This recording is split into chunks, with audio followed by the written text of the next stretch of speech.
masasabi ko lang sa game tomorrow, ano kami, work hard pa rin kami. Ganun pa rin game namin. Sana hindi magbago at saka sa tingin ko, kaya namin sila eh.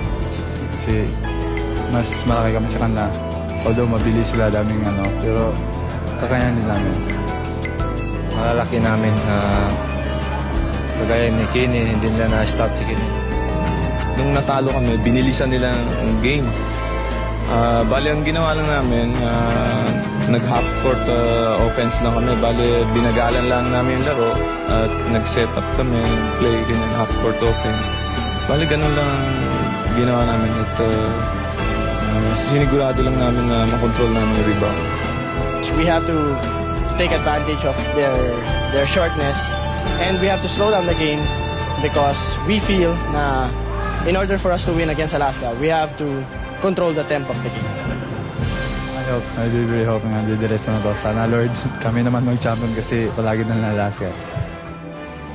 Sa tingin ko naman sa nilalaro namin ngayon, parang kaya namin to na makukuha namin sa kanila.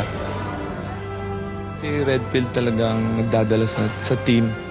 Pero lahat naman nagko-contribute. Alam naman natin na hindi lang ano yan, pang isang tao lang. Isang buong team para manalo. We just have to come out and play as hard as we can, and hopefully we'd win. And if ever we win against them tomorrow, it would be a psychological advantage for us. We're a team that loves trials, that goes through so much. We've been so much just this conference alone. So we're going to be able to bounce back, and I can guarantee that we're going to come out and play hard.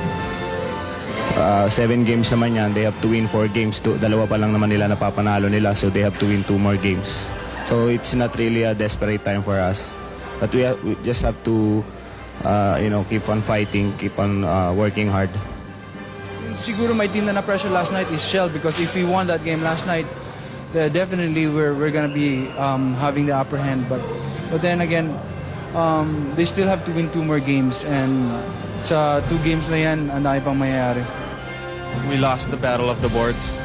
If we can concentrate on boxing out and staying in front of our man and giving them less opportunities in the offensive end, and if we go out there and win the rebounding stats, then we have a good chance of winning the game. So, kailangan i-even namin yung series.